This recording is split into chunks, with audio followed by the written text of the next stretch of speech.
लाइसेंसों की इस अवधि को डीम नॉन वर्किंग पीरियड घोषित किया जाना प्रस्तावित है।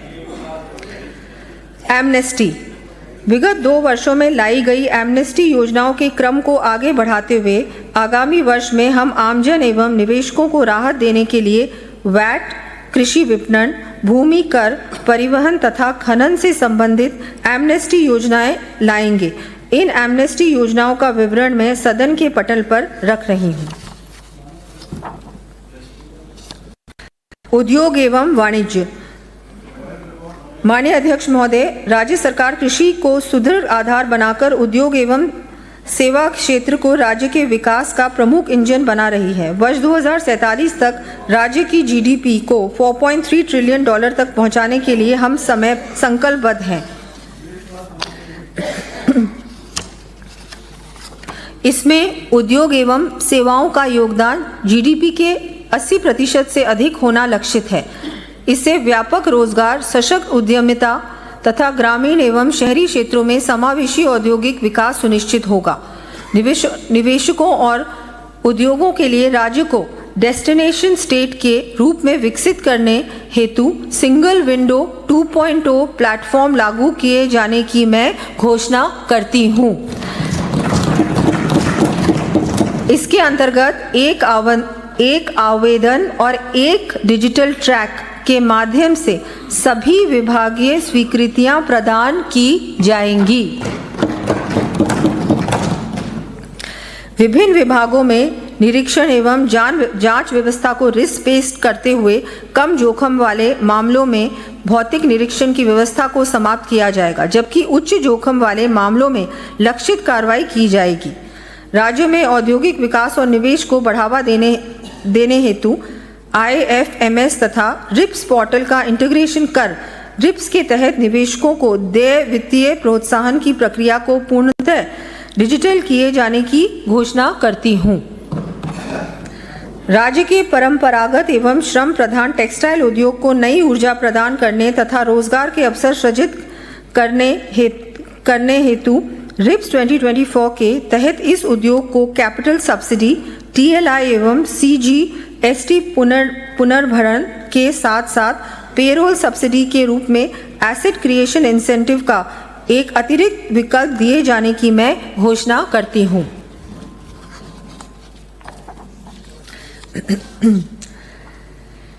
रिप्स 2024 के अंतर्गत इंटरेस्ट सबवेंशन का लाभ मैन्युफैक्चरिंग के साथ साथ सर्विस सेक्टर को भी दिए जाने की मैं घोषणा करती हूं। सर्विस और लॉजिस्टिक आधारित अर्थव्यवस्था को और गति प्रदान करने हेतु GCC house and logistic sectors को भी रिप्स 2024 के अंतर्गत एक्सपेंशन के लाभ अनुमत किए जाने की घोषणा करती हूं।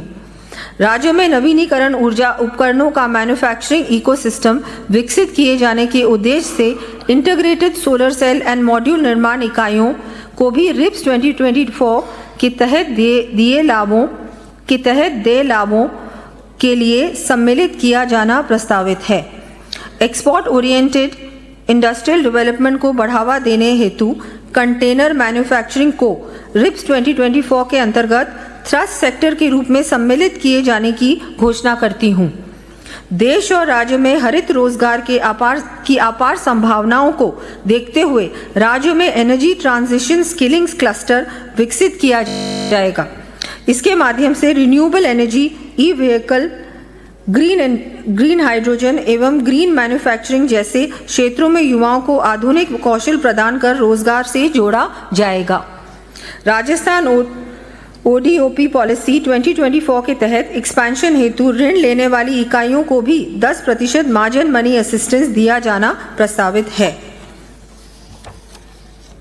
इन कर प्रस्तावों के अतिरिक्त कुछ अधिनियमों के प्रावधानों में भी संशोधन अमेंडमेंट्स प्रस्तावित हैं। इन संशोधनों के संबंध में विस्तृत उद्देश्य और प्रयोजन वित्त विधेयक में वर्णित हैं। इन प्रस्तुत कर प्रस्तावों और घोषणाओं की क्रियान्विति के लिए तथा इन अन्य प्रयोजनार्थ इनके साथ कुछ अधिसूचनाएं जारी की जा रही हैं। अब मैं माननीय सदन में वर्ष 2025-26 के संशोधित अनुमान एवं वर्ष 2026-27 के बजट अनुमान प्रस्तुत कर रही हूँ। वर्ष 2025-26 के संशोधित अनुमानों का विवरण इस प्रकार है। राजस्व प्राप्तियाँ 2,85,533 करोड़ 34 लाख रुपए। राजस्व व्यय 3,18,516 करोड़ 26 लाख रुपए। राजस्व घाटा 32,982 करोड़ 92 लाख रुपए। पूंजी खातों में प्राप्तियां 2,73,148 करोड़ 64 लाख रुपए। पूंजी खाते में व्यय 2,40,079 करोड़ 90 लाख रुपए। राजकोषीय घाटा 72,492 करोड़ 62 लाख रुपए।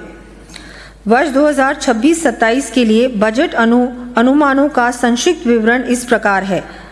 राजस्व प्राप्तियां 3,25,740 करोड़ 14 लाख रुपए।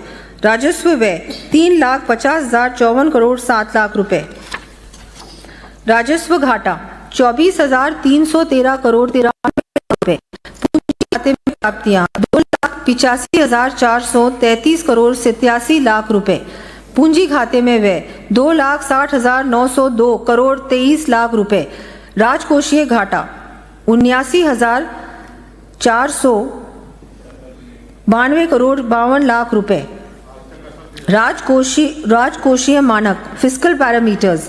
हमारे राज्य में व्यापक स्तर पर इकोनॉमिक डेवलपमेंट हेतु राजकोषीय समेकन का विस्तृत रोड मैप प्रस्तुत किया गया है। हमने फिस्कल पैरामीटर्स को अनुमत सीमा में रखते हुए समुचित संसाधनों की व्यवस्था की है। बजट अनुमान 2026-27 में राज्य के राजकोषीय मानकों का विवरण निम्न प्रकार है।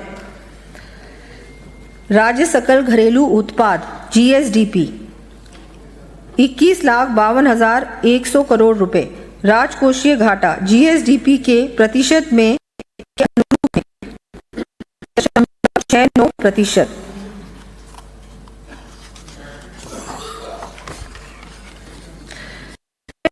अन्य दायित्व GSDP के प्रतिशत के रूप में 36.8%। पूंजीगत परिव्यय 53,978 करोड़ 41 लाख रुपए। हमारी सरकार द्वारा वित्तीय अनुशासन सुनिश्चित करते हुए राजकोषीय घाटा GSDP की प्रतिशत के रूप में FRBM की अनुमत सीमा 3.7% में ही रखा गया है। विवेकपूर्ण राजकोषीय प्रबंधन एवं